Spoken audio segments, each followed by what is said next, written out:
In case you're brain dead or completely out of it, you may find this new news that Vanilla Ice is actually here, in town, sitting across from me. Hello. What's up?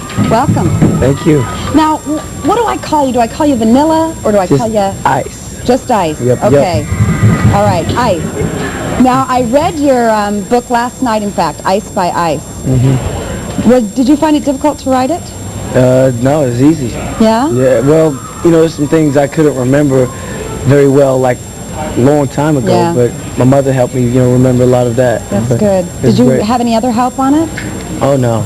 No, this is all me.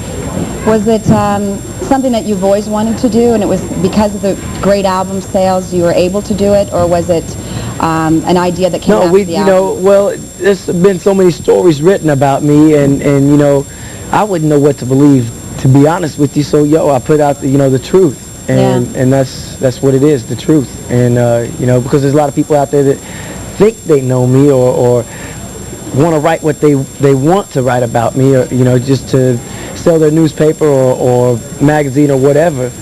But now, they can't say anything because this tells the truth. So everybody knows. Do you see the media as a necessary evil in your life? Oh no, no. No, I don't hate the media or anything like that. They've got rumors out that I hate the media and stuff like that. No, I love the media. I think it's great. All the stuff that they write bad about me, trying to say I'm a liar and stuff like this, when they're the ones who is actually lying and stuff. Hey, as long as they spell my name right, I'll be all right.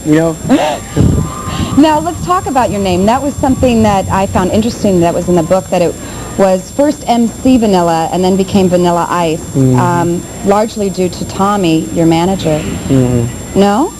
See, that's another problem. He tells his side of the story, and Tommy tends to make things up a little bit. I mean, he's my manager. I love him. He does a great job, but he tries to make the story like more exciting, more than what it is, and when it's not actually the whole lowdown of how it is.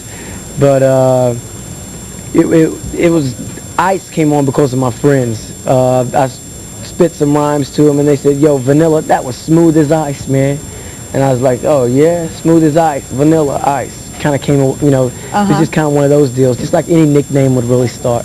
Did this happen when you're still clubbing it in Dallas? The Ice came on in Dallas, yes. The Vanilla came from Miami, yes. Now, what I found interesting about the book was that you discuss largely in detail about your notorious truancy and the mishaps with the law, but then you also say that you want to be a good role model. Right. How do you use your music to be a good role model? Well, I don't really use my music to be a good role model. I just did my music. I had no idea it would be this big at all, and it happened. And since then, and I find out who's been buying my record and everything. It's all mainly the the younger generation. Right. So, and I've gotten lots of fan mail that says, my kids, you've inspired my kid and all this stuff, and now they're doing good in school because of you and all this stuff. I am a role model, and the stuff with my background is stuff that I'm not proud about, that I wish never would have gotten out in the public at all. I wish, because I think it's terrible, and I have no reason to make this stuff up. Why would I make something up that I'm ashamed of? I really am, and I think it's terrible having to pull my pants down on TV to show my scars where I got stabbed because they didn't believe I got stabbed. I should have never even been put in that predicament. Even though it was great, everybody blew it up. Ice pulls his pants down on TV, shows his scars, girls loved it and everything. But the bottom line is I should have never been there because I'm showing something that I'm not proud about at all, and it's terrible to me. Are you of the school of thought that publicity, whether favorable or unfavorable, is now what's good? What's different about me? Yes, publicity. I was taught this. Okay, I was taught that publicity, whether bad or good, is still publicity. That's why I say as long as they spell my name right, I'll be all right. But the deal with the record company is the one who tells me all this stuff. Because this thing has happened so fast to me. There's a lot of stuff I didn't understand. And I was like, why are these people writing all this stuff about me? I haven't done anything to anybody. I'm a good guy. What have I done? I have no reason to lie about anything. And they're like, well, Ice, welcome to the record business. And I was going, okay. You know, and they kind of told me, you know, just cool out, everything will be all right as long as they're spelling your name right, you're all right. I'm sure the girls all loved it, especially these out here, when you did pull your pants down on television. Does it ever worry you that perhaps you have sort of a very narrow following, a huge following, but narrow in the stratosphere of things? You lost me on that one. I don't even understand that. The stratosphere stuff. Mostly young women are your fans. Does that worry you that if when you're 33, in 10 years you're 33, that perhaps you won't be appealing to anybody anymore? When I'm 33, they'll be 33 and they'll still be my fans. And where do you see yourself at 33? What do you think you'll be doing? I don't know. I take it day by day. Yeah? Yeah, I really couldn't tell you what I'll be doing then. Well, you ventured into the big screen. Yeah. That opens, I believe, on Friday. Teenage Mutant Ninja Turtles 2. Right. Do you have any plans for other big screen adventures? Oh yeah. Got a new movie I'm shooting in April with Universal Pictures. It's called Cool as Ice. It's gonna be a movie about motorcycle gang. I'm the leader of this gang. Some girl falls in love with me in the movie. It's going to be a great movie. Are you going to have a stunt man, or are you going to do it yourself? I'm going to do some of it myself. Are you excited for that? Oh yeah, very excited. Are you nervous? Does acting make you nervous? I know the cameo in the Ninja Turtles movie, you didn't do a lot of acting. It was more your rap, and you wrote the song. Well, they had wanted me to do some acting. I was supposed to rescue the turtles in some part of the movie, but I was on tour with MC Hammer at the time, and I only had 8 days to shoot this. And we got as much as we could in 8 days in. I mean, we worked until the last minute before my plane was ready to leave, you know, just filming stuff. But for this new movie now, I'm starring in it, so.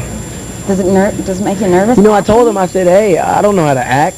I don't know what I'm doing, you know. And they say, just be yourself. Okay, shoot, I guess. Adding the motorcycle to it is definitely what you can do really well. That's something that... Oh, yeah. Do you still ride motorcycles a lot? Oh, yeah. I got a trailer. I got motorcycles here in the back of my bus, That's great.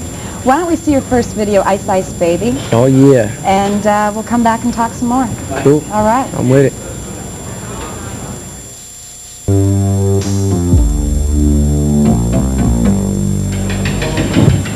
We're back with Vanilla Ice. Hello, hello. What's up?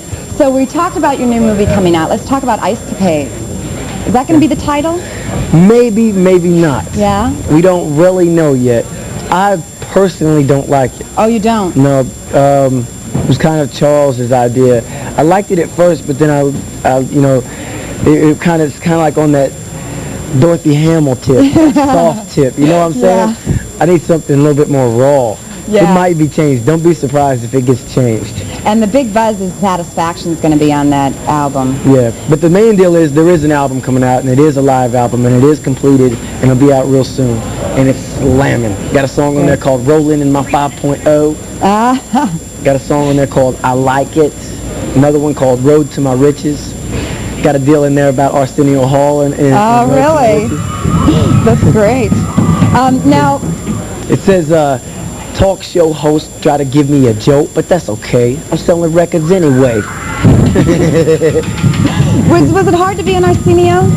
Oh no, I enjoyed it. Yeah? It was not hard at all. I mean, you know, he tried to mess with me and stuff like that, but my fans took up for me afterwards. They wrote him all kinds of nasty letters and stuff like that, you know, and hey, if that's the way he wants to be, then, you know, let him be that way, because if he keeps doing that, you know, he ain't going to be around long. Yeah, but he's gotten publicity, too, out of that. Oh yeah, but a lot of bad publicity. See, I've got Madonna called me and told me blow him off. Keenan from Living Color calls me, says, hey, man, he ain't about nothing, you know, that was ill what he did to you. Debbie Gibson says the same thing.